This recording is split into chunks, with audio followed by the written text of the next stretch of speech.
Section 1. You will hear a conversation between a man and a receptionist on the subject of joining a surgery.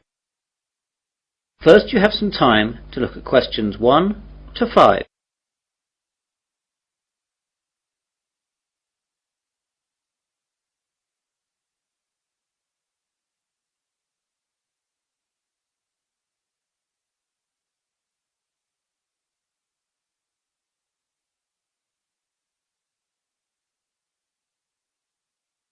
You will see that there is an example.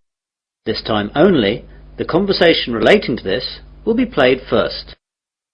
Hello, I've just moved to Melbourne for a new job and I've been advised to register with a new doctor for my family and myself. I think that this surgery is the nearest one to where I live. What's the name of the road that you live in, sir? Dawson Road. So, Dawson Road is the correct answer. Now we begin. You should answer the questions as you listen, as the recording is not played twice. Listen carefully to the conversation and answer questions 1 to 5. Hello, I've just moved to Melbourne for a new job and I've been advised to register with a new doctor for my family and myself. I think that this surgery is the nearest one to where I live. What's the name of the road that you live in, sir? Dawson Road. Yes, that's in our area. Would you like to register with us now? Yes, please. Right, I'll just have to take some details. First of all, could you give me your name? It's Mike Jacobs. Jacobs. And your family? My wife's name is Janet and I have one little boy whose name is Rod. Ron? No, Rod. R-O-D. Good, that's fine. And what is your address here in Melbourne? 52 Dawson Road, Highfield, Melbourne. Highfield. Highfield. Good. And I'll need to know your health card number. It's NH871812C. What about my family? Oh, only yours for now. Do you know the name of your old doctor? It was Dr. Graham Mackenzie in Perth. Now, we've got 4 doctors here. There's Dr. Susan Larkins, Dr. Kevin White, Dr. James Nicholson and Dr. Linda Williams. Which one would you like to register with? Oh, I didn't think of that. Well, I think I would like a man as my doctor. I'll go for the last one. Was that one a man? No, that was Dr. Linda. How about Dr. Kevin? Yes, that will be fine. Right, Dr. White it is. Will that be the same for your family? Oh yes, my wife might not want a man as her doctor. Well, we'll leave it as it is for now, and my wife can change if she wants to. Before the conversation continues, you have some time to look at questions 6 to 10.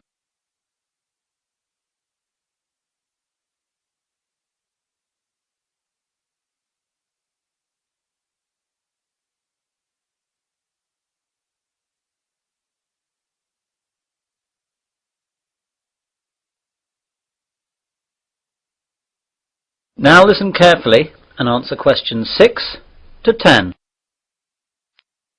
I'd like to make an appointment now for my wife. She wants to come in at the end of the week. How about this Friday morning? That's Friday the 21st. I don't think she can make the morning. Any openings in the afternoon? There are appointments available at 2, 2:30 and 3:30. We'll take the first one, please. OK, that's done. Oh, and what shall my wife do if she wants to switch doctor? She can just give us a call here. Do you want to take the number down? Yes, please. It's 72539829. Can you give me your name, please? My name's Angela, but there are 2 other girls who might be on duty as well. Their names are Elizabeth and Rachel, but it doesn't matter who's on duty. Anyone can take care of it. Now, what do we do if we need to call out a doctor during the night? We've got a rotation system with the doctors in the area. There's a mobile number you can call and that'll get through to the doctor who's on duty. What's that number?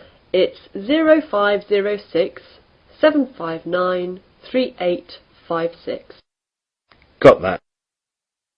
I didn't ask about any charges. Like all Australia, prescriptions have to be paid for at the chemist at the prevailing rate. Some things like vaccinations for travel and insurance report we make a standard charge for, and I can give you a price list for those. Consultations, though, are under the National Health Service, so they'll be free. Great, well, that's all. Thanks and goodbye. Goodbye. That is the end of section 1. You will now have half a minute to check your answers.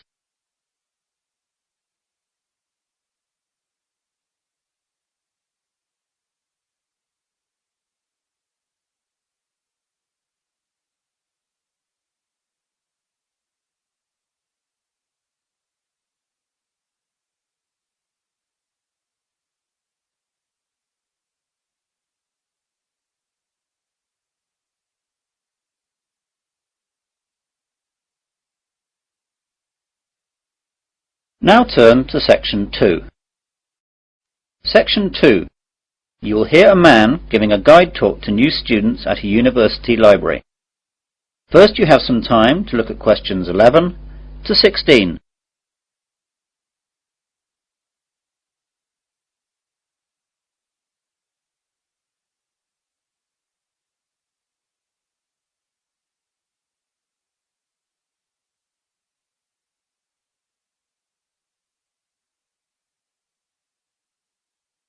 Now listen carefully to the guide talk and answer questions 11 to 16. Good morning, everyone. I'd like to welcome you all to Wesley University Library. This is a 20-minute tour around the library to show you all the facilities and all you'll need to know to start off your life here as a student at the university. What I'll start by doing is telling you about what you need to do to join the library. Then I'll briefly tell you about our facilities, and then I'll guide you quickly round and show you everything. So, to join the library, you need to go to the reception between the hours of 9 AM and 5 PM. After that, the reception closes, though all the other facilities will stay open until 10 PM. At the reception, they'll give you an application form. After you fill that in, you'll have to give us the fee of £5, which you have to give us every year that you're a member of the library. We will also need to see your university card to confirm that you're a student of the university. And finally, we'll need 2 passport photos, one for our records and the other for your library card. You will need to do all this as soon as possible so you'll be able to use the facilities at once. I'm sure your workload will begin to build up soon. Now, let me tell you a bit about the facilities. The library opens daily from 8 AM to 10 PM, though, as I told you earlier, the reception operates only between the hours of 9 AM and 5 PM. Although this is extended to 6:30 PM on Fridays to give students more time to organise their book requirements for the weekend. The reception is closed on Sundays. Undergraduate students are permitted to take out 4 books at any one time, and each book may be borrowed for a period of 2 weeks. Postgraduates may borrow 6 books at a time. Borrowing time can be extended by a period of 1 week per book if the student comes into the library in person with the book in question, so it can be re-stamped. We do not renew book borrowing over the phone. If you are late in returning any book, then you will be charged a fine of £2 for every week that you are late. You won't be able to take out any other books until this fine is paid. This is not a method of earning money for the library, but merely what we have to do to ensure that all students have access to all the books that they will need. You now have some time to look at questions 17 to 20.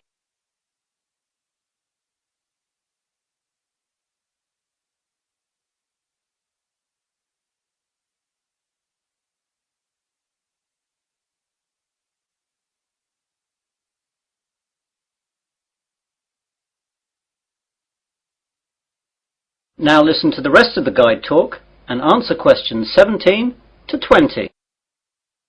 Okay then, on to the layout of the library.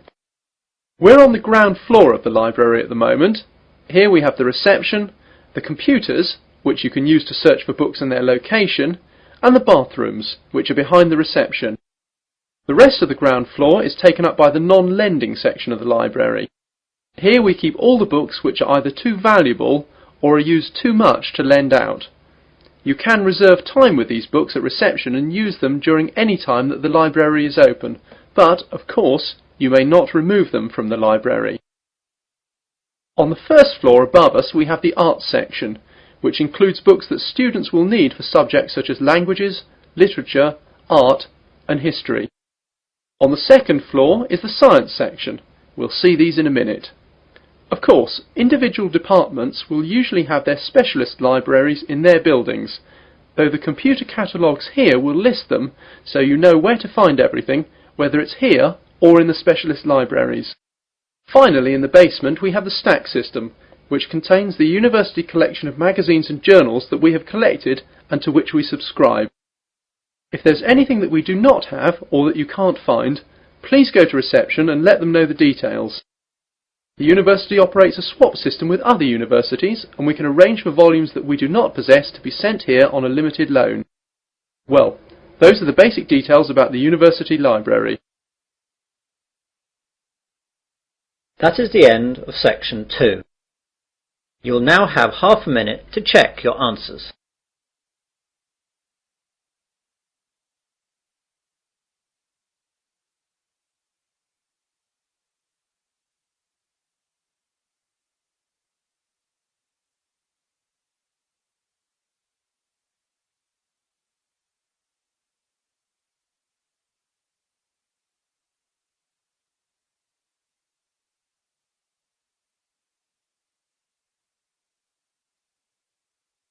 Now turn to section 3. Section 3. You will hear a tutor and 3 students discussing their work. First, you have some time to look at questions 21 to 27.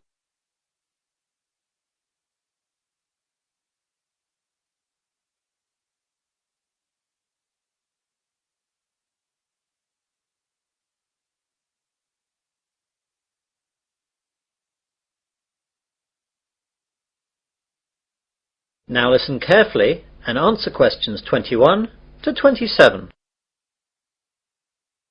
Good morning everyone. Well, in today's tutorial we're going to discuss the essays that you have to submit by the end of next week. Some of you will have already started them, which is good, and if you haven't, well, that's okay, but you'll have to get a move on. So, let's begin with you, Simon. What's happening with you? Well, I've made a start on it. I researched the background quite extensively last weekend. I should get to the writing stage tomorrow with a bit of luck, and I'll get finished at the weekend. What are you writing about? I decided to look at the car manufacturing company Jaguar, examine the problems they had with reliability in the 1970s and 80s, how they dealt with it, and how it affected their marketing and sales strategy. That sounds pretty interesting. Any problems with that? At the start I had problems getting information from that far back, but after rooting around in the library I found some magazines which gave me information and also gave me references to find other stuff. It seems now the only problem is keeping to the 4,000 word limit. It just seems that I have so much to write about. It seems I'll need 5,000 or even 6,000 words to be able to cope. Yes, your essay title seems to me to be very wide-ranging. Would you think about cutting out part of it? How about looking at their sales and marketing strategy, but only mentioning the problems in the 70s and 80s and not going too far into it? That's a good idea. That will make it much easier to handle. By the way, how do you want us to hand in our work? Do you want us to drop in a hard copy to your office? You could do that, but I'd prefer it if you just emailed it to me as an attachment. You've all got my address. If not, give it to the secretary, clearly marked that it's for me. Right, Jennifer, how about you? I've not really got going on it yet, but I have decided on a subject. I'll try and do some research during the rest of this week, and I should get writing this weekend. Okay, what are you writing about then? I want to look into how supermarkets use market surveys to develop their products.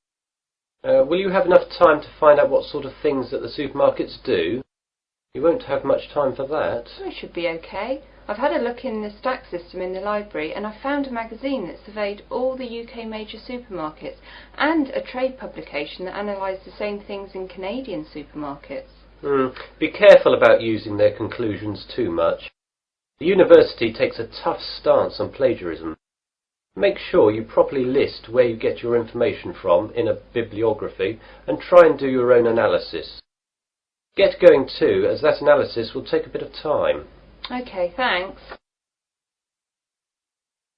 You now have some time to look at questions 28 to 30.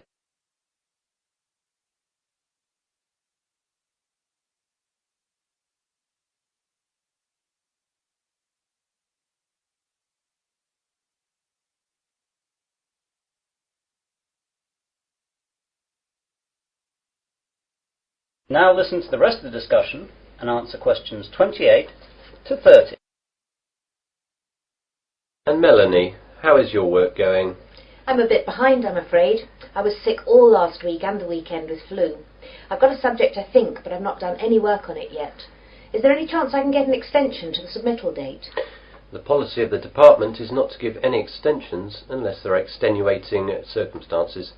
Do you have a doctor's certificate or anything? I went to the doctor's, but I didn't get a note as I didn't realise I would need it. The doctor will have a record of me, though, as I got a prescription. I'll go back and get one. Yes, do. If you get one, then there shouldn't be a problem getting an extension. Without it, though, you'll be in trouble. What subject are you considering, anyway? I thought I'd do an overview of the UK mortgage interest rates and their effect on housing sales trends over the last 10 years. I thought it might be of interest because of the huge increases of house prices over the last decade. Certainly an interesting subject, and it should be no great problem getting information, as this has been fairly well documented. It's a lot of work again, though, and you'll really need to get cracking on it, even with the extension, if you get one. Well, I've not got much on for the rest of the week, and I've set aside the weekend to really get to grips with it. Good. Now, is there anything else? That is the end of section 3. You will now have half a minute to check your answers.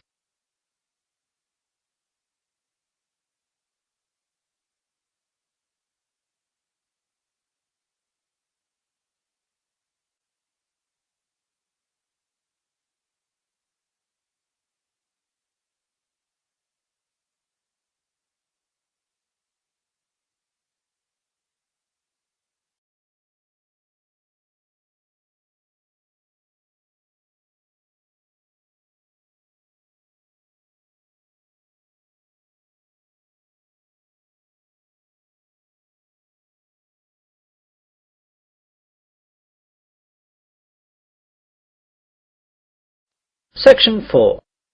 You will hear part of an Earth Sciences lecture. First you have some time to look at questions 31 to 40.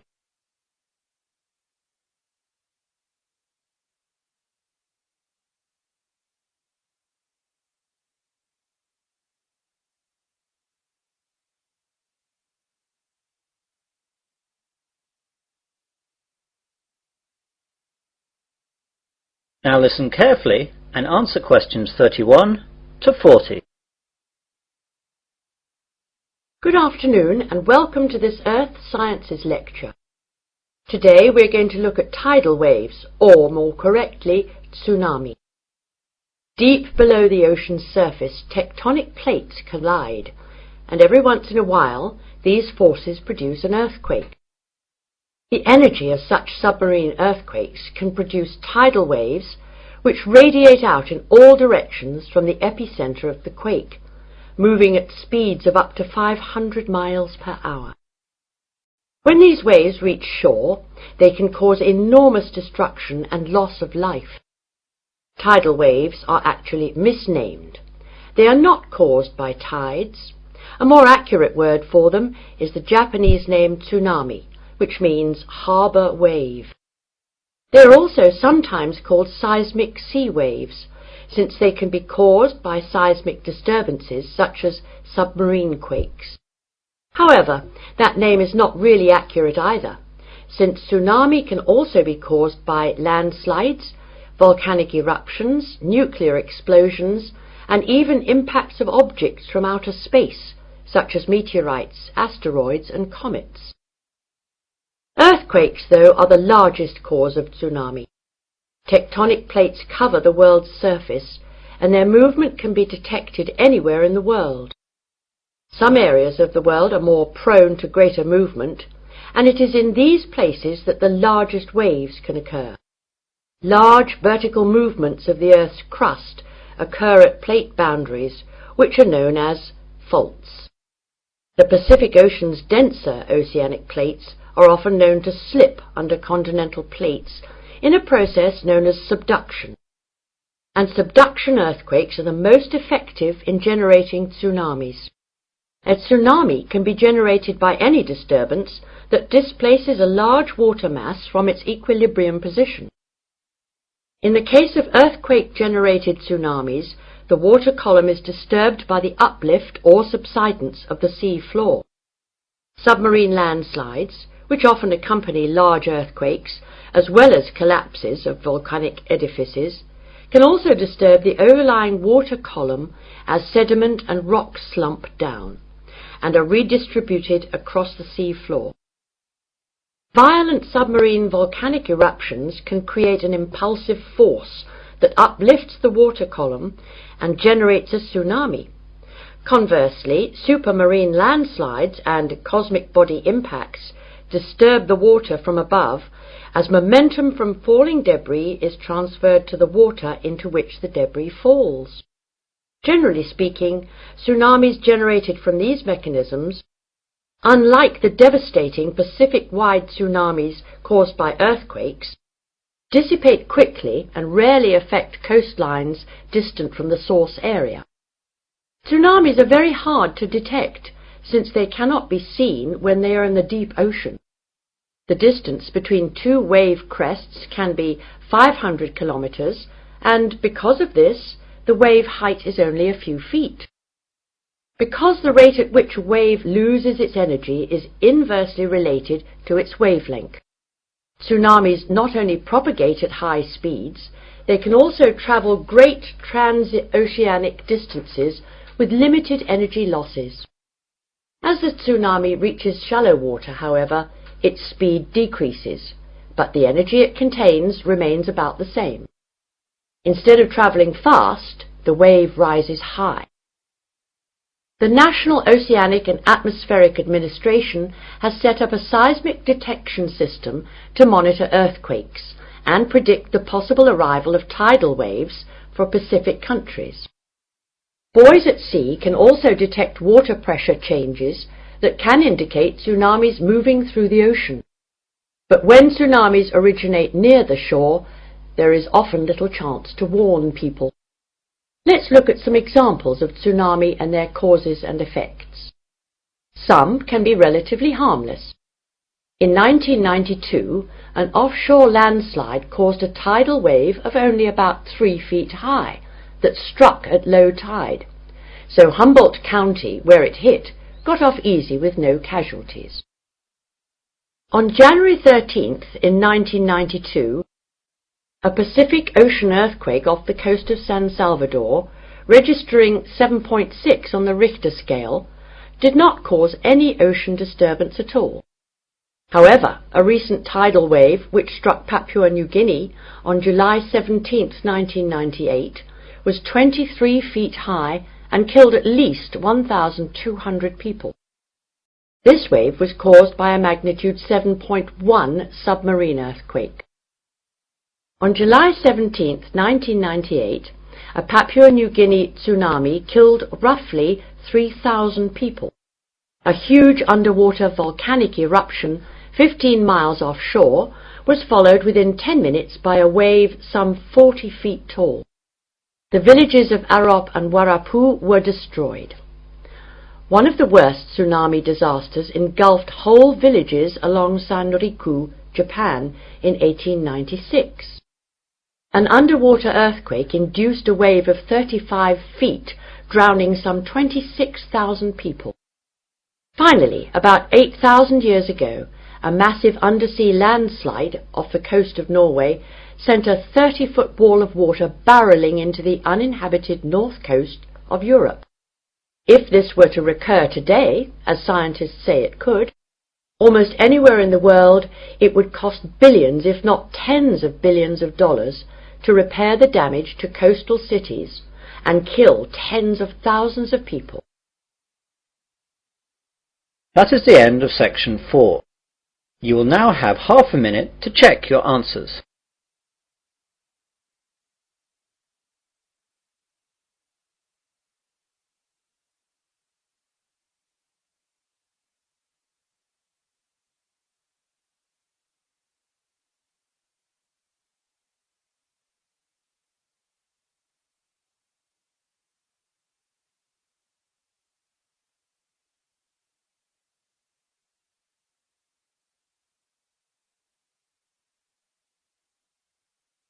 That is the end of listening test